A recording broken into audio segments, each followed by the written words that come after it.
so you can turn this on and off next to the shower rather than have to go back to the plug side and disconnect. And yeah, that's pretty much it, I guess. Got some adapters to get this hose working, and I guess we'll just see how it goes. I'm not really too sure how it all goes together yet, but we'll have a quick look and see. Just see what happens, see what we end up with.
Interesting.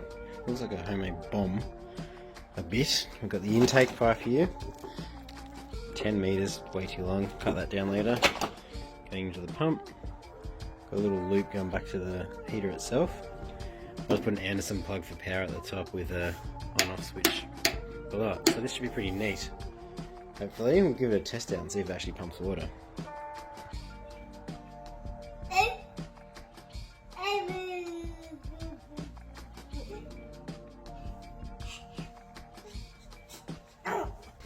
So it's the next day, got this thing hooked up. I had to do some adjustments on these Anderson plugs. They were too flush to the bottom here, so they weren't, you couldn't plug them in at all. So spaced it down 2mm, easily plug and plays now. So basically if you're out free camping somewhere, you got a 10 meter Anderson plug lead, so you can go out to, 8-10 meters away from the caravan. Got a hose running back to a jerry can. Obviously you can move the jerry can to go wherever this goes, but in this scenario it's just running straight from the drawbar. That's full of water, just dunked in there. And then this bomb looking contraption we made should suck water up through this loop with a switch to turn it on and off, and you obviously standing here with the shower head anyway, and yeah, plug straight in. So gas bottles underneath it, it should be good to go. I think maybe these pumps are more designed to push water, not pull it over 10 meters. So this might have to actually go on the other end of the hose eventually, or I'm not sure yet. We'll see how it goes, see what the pressure's like, but let's give it a go. I've got to flick power on in the caravan for the pump to work because it's off a fuse.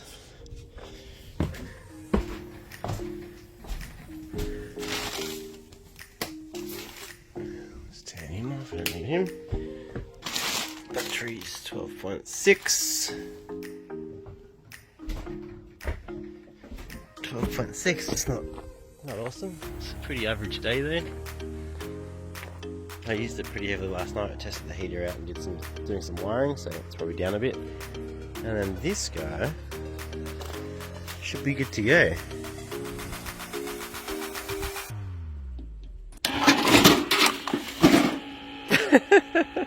Let's start that again. This needs a better hook. I need something to lash this to. This will be tied to a tree or something probably anyway, so it's just resting on this lip. I'll press it a bit carefully with two hands now and give it a go again. Alright, that's staying there. Hopefully that's pulling water in. There we go.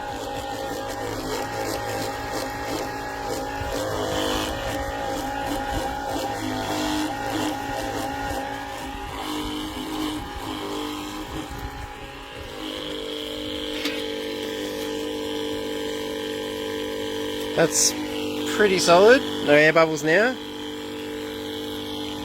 Flick the gas on. I should probably turn this on.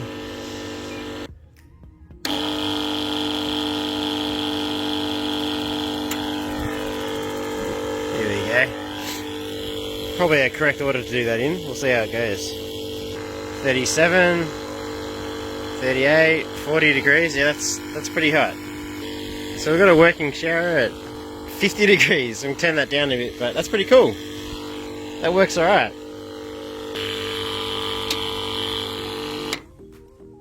Happy with that. It's a bit of a setup, like it's bulky and you've got multiple things to run out and set up, but if you're in a spot for 2 or 3 days and you need a shower, especially if you're beside a water source or something, you can drag that hose into it. You kind of just got unlimited showers, so that's pretty cool. Alright, I'm in a bit of a rush today to do a few things, so we're going to wrap this shower up and I'm going to move on to some other stuff. We've got to start cutting the cushions in for the interior and there's still a table to make, so I'm going to start doing the cushions so Danica can start sewing. Cool. This doormat's so good. So there's been a few little additions since I finished this water supply, and that's the little electric hot water system when we're on Caravan Park power. So that guy just runs between the cold water supply from the outside and the cold tap. You can just choose the temp you want and turn it off if you want to, and if it's off it's just a pass through, so it's cold water. But if you go to Caravan Park and you want hot and cold water, you can use the 12 volt sub tank and this guy, and it will actually mix between the two. So there's effectively 3 water choices. You got the 12 volt sub tank, Caravan Park cold water, and Caravan Park hot water. But you can't have the hot and cold water from the Caravan Park at the same time, if that makes sense. The only thing I've got to sort of finish up here is, this is the ignition system for the stove. I'm out of breath, so I've been running around. Is the little 12 volt pump, and it just leaks from those 2 blue end fittings. The hose is the wrong size and they're just a crap fitting, so I'm going to take them off and put a little hose clamp on those and hopefully we get rid of the water leaks. So at the moment we've got it mains,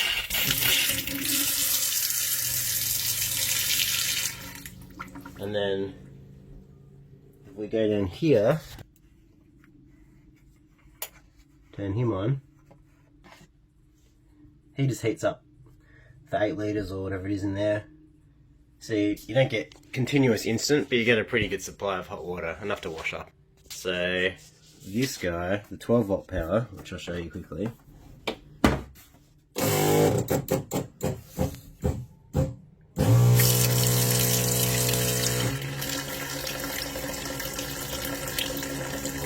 I might have to fill the tank up.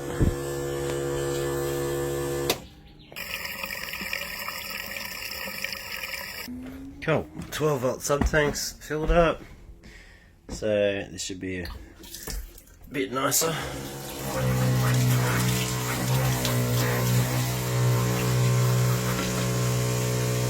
And it just basically leaks around the blue, I think. It's hot water. Hot water from the electric tank. Pretty cool. But yeah, I want to fix this little guy down here. So there actually didn't leak one. Can't see any leakage, but I'd like to get rid of that twist anyway. So we'll take that bottom one off and see if we can fix that. So that's where it leaks. Leaks on the top once it's under pressure, building like a header pressure, just dribbling down there. So we'll replace that one. Done the bottom one already. That's not leaking, so I'll do the same on the top.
cracker day. It's 2 days before Chrissy, I think. 3 days before Chrissy.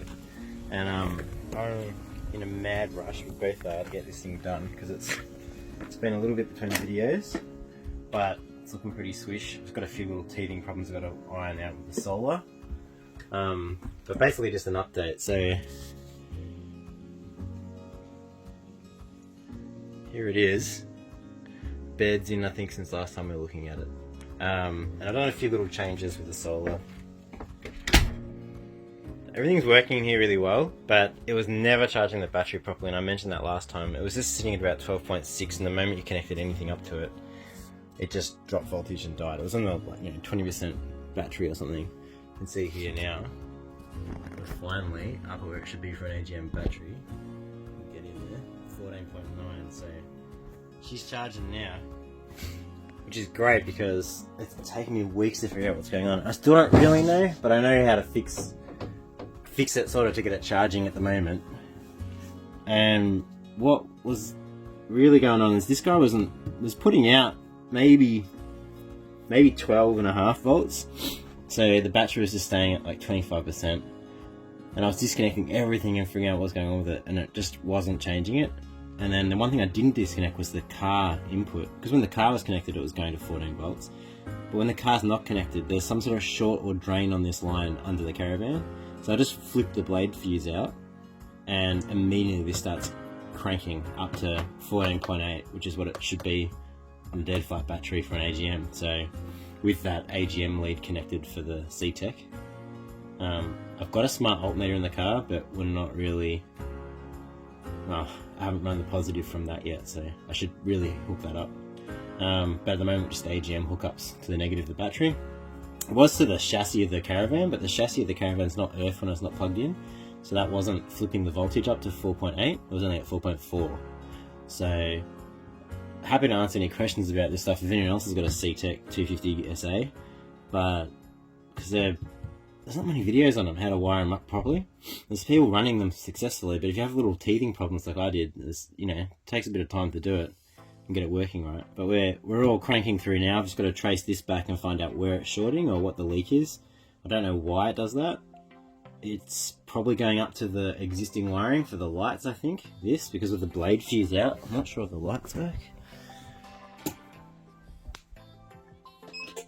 The lights work. I have to figure out where that goes. It might be the fridge that's shorting it, because the fridge comes off that, I think. And then all I did was, in a bit of a panic, I rushed out and got a half decent AGM battery charger. It's 150 bucks. Not rated for this size of battery, so it won't do it as quick.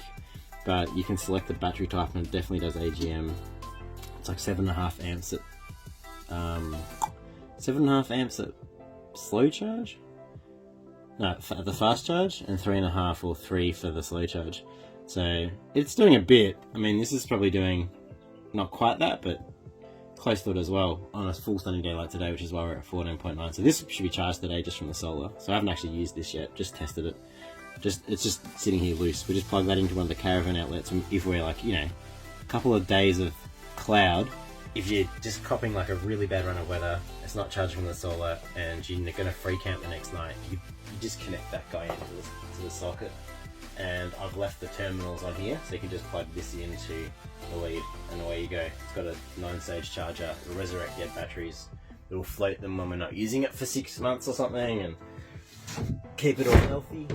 So that's that. Half the cushions are done now. These two haven't been done yet, so we've got those to finish. Bed's in, hydraulics, well, the gas struts work great with the bed now, even with that weight, which is awesome. Blinds are done. Even got some pretty fancy stuff in here. Got to put it in that cupboard. Basically on that cupboard there, I've got to run a power lead into it, but that pointing straight down to that blind is a projector. So just a fancy little glamping add-on. We can watch some movies or YouTube or whatever you want to do in bed, which is pretty cool. Just a little LED projector. I've tested it, it works really well. It's actually a massive screen from there to there. It's bigger than that blind. It's probably from that light to the wall and the whole width of that, so you almost want to shrink the screen down, it's so big. And that works really well even in daylight, so I'll show that one a bit later. Microwave's working, water's working. I think we're all good in here. I've got a few little things I've got to finish up with the wiring. Aircon works. I've got some plants now, which is pretty cool. Table's in, and it folds down, goes onto the bed, which is really neat.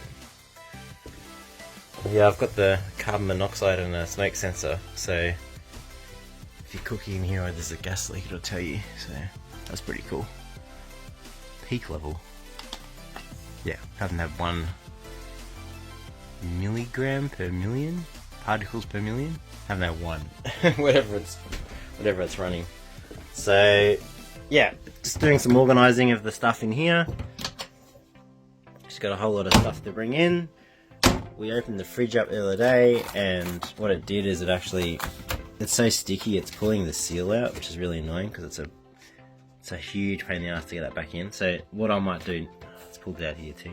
What I might do is next time this actually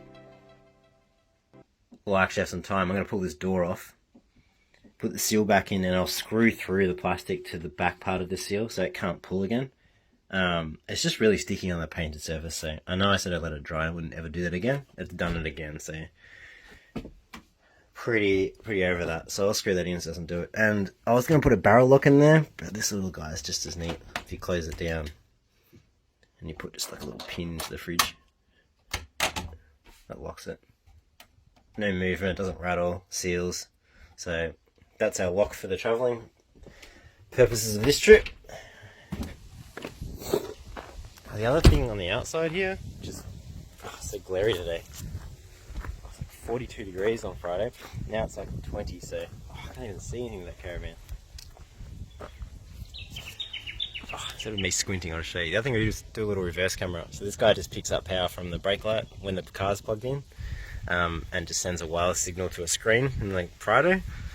So that's pretty funky. I've got to neaten the wires a bit, but it's on there now and the holes are siliconed, and it works really well. So it travels over the caravan, the signal down the front of the car. So next time I'm plugged in, I'll show you that one running. It's pretty cool, gives you a bit of a feed of what's going on when you're reversing. It also just when you're driving, because we've got the big mirrors, but you can't see around the side of this, even with the mirrors we've got. You have to go super wide mirrors, and I don't really want to run them. So that's really neat. So I just got to figure out the short underneath. It's a bit wordy, but that's where we're up to with the caravan. Oh man, we had an ant infestation on this thing. Did I win? It was just covered in ants. So I put some, we've got this sticky stuff here, look at that, that's all ants. That's crazy. So they were coming, there was just like 1 billion ants in this tree because we were getting scale. And the scale were just sucking this thing dry. So that's a side project. I've been battling them for a while now. Pretty happy with that win. The other loss I've had is gauze wasps destroyed my lemon tree. So I'm sorry about your apple trees, Simon and Ella. They are not quite dead. They're not quite alive. So hopefully they come back. They definitely got green wood in them. But yeah, gauze wasp everywhere in here was stuffed. We lost all this. I chopped a bunch off. We've fed and watered it now, and it's coming back. So what I'm basically doing now is we've got some new tyres for the Prado. We were pretty much out of just the road ones. We've got some all-terrains now. They came with Dunlop AT20s. They were shagged. We've got some BF Goodrich KO2s. Just slightly wider, no bigger than the standards. I think they're 275 65 17s. And I've got a suspension upgrade for the car too. They're pretty soft standard suspension, and we're just going 2-inch lift with heavy duty front because it was sagging so much with that bull bar and winch combo. It was like basically just super nose heavy.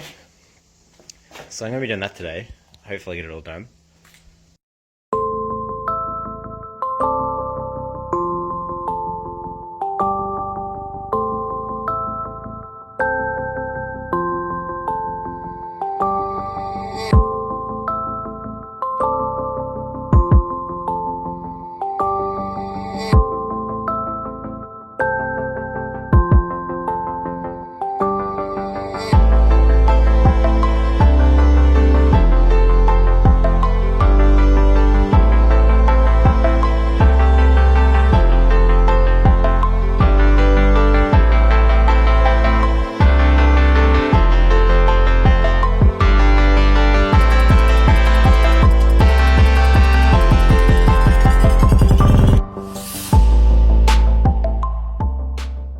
So that's done.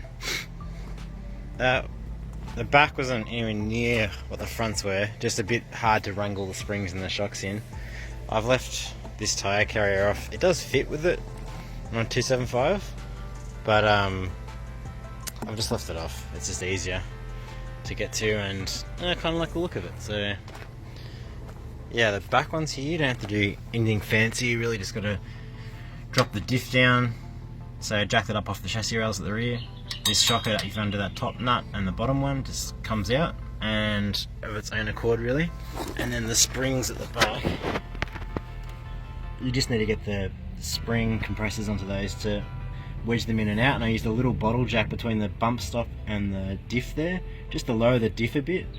And with that being a bit lower, you could get that new spring, which is slightly taller back in. So I reckon the rears come up quite a bit. It's meant to be a 2-inch lift. What's that, 50 mil? I reckon it's come up about 80 mil because it's heavier duty and there's no weight in the rear at the moment. It still rides alright. It's not anywhere near as firm as I thought it was going to be, so it's quite nice. The front, well, it's come up maybe 25-30 mil. It's not level, and I don't really care about it being level, but I mean, it's barely come up at the front at all. It's carrying a lot of weight in the nose. You've got the winch, the bar, dual batteries. So I'll see how it goes with this trip in the Caravan. The Caravan probably lower the back a little bit, but if I'm not happy with that still, I might look at getting a 3-inch lift in the front, or just some spacers to pop that nose up a bit more. Spacers are about $60. They're also illegal, so we'll see how it goes. 3-inch lift might be better. Get more travel out of some new shocks anyway. I'd rather not. I just spent some money on these ones, so all in all, it looks pretty good. Pretty happy with it. Tyres look neat. Thing needs a wash, but what I think I'm going to do as well is just cut that hoop out on top of the car, so it's just a flat rack. That way if I do another 30 mil on the front nose, the whole car will be the same height as it was before the lift. I mean, be under if I take that hoop off, so she can still get into 2-meter car parks and things like that. So yeah, pretty happy with it. It's looking good. Just a bit more height in the nose maybe. Yeah, I was filthy, had a wash. And it probably took about, you'd probably want to allocate 3/4 of a day, and you could do it in like a morning the second time around if you hadn't done it before. Now that I know what points to compress and where to wrangle things in and out, you could get it done in probably 2 or 3 hours, even quicker I reckon, without a hoist. But it took me realistically 6 hours just plodding along doing my own thing. So yeah, it's alright, it's doable. What's going on with that cupboard? Oh, he's on the piss. Yes, it closes alright. That hinge must be bent. Kind of some of the last things I've got to do. We put the flywire patches on here, which is just sticky flywire on both sides of the window, because there was rips on these 3, 1, 2, 3, but they look shit. Like, nice new windows and everything, cleaned, and yeah, you got this like patch you can't see at the bottom, so that kind of bugged me. So I just jumped on about a week ago and bought 3 new ones for those ones, so hopefully they fit. 3 for those windows, and I got 2 new winders, because each of these windows is broken winder, but you can make do with 1, but that one's got 2 broken ones, so you can't wind that window in and out at all. So I'll replace those, and when these ones break finally, I'll do them as set by set. They're pretty expensive. They're $35 a pair, so I didn't want to spend $150 on all the windows. These are about $40 each, so $120 there just in fly screens, just for aesthetics, because there's no reason to get them apart from the way it looks. But let's do them now and get them out of the way. They're not too bad to get off. A little bit fiddly, but if you get it going in a corner, and I've already taken these off, so they're a bit easier now. And they were a horrible colour, but just spray painting in black makes them good, but we've got new ones there anyway. So you get a corner off and you can just start peeling.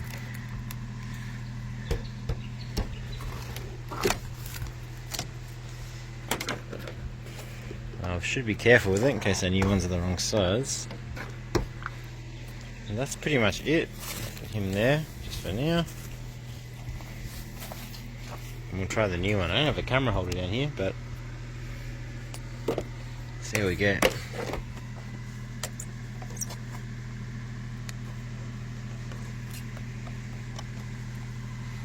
It just clicks onto like a rim, like a rail. It's not that bad. Size looks good.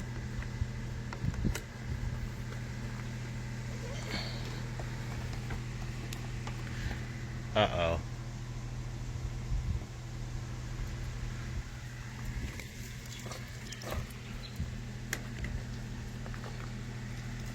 Width's good. Drop's wrong. The hell?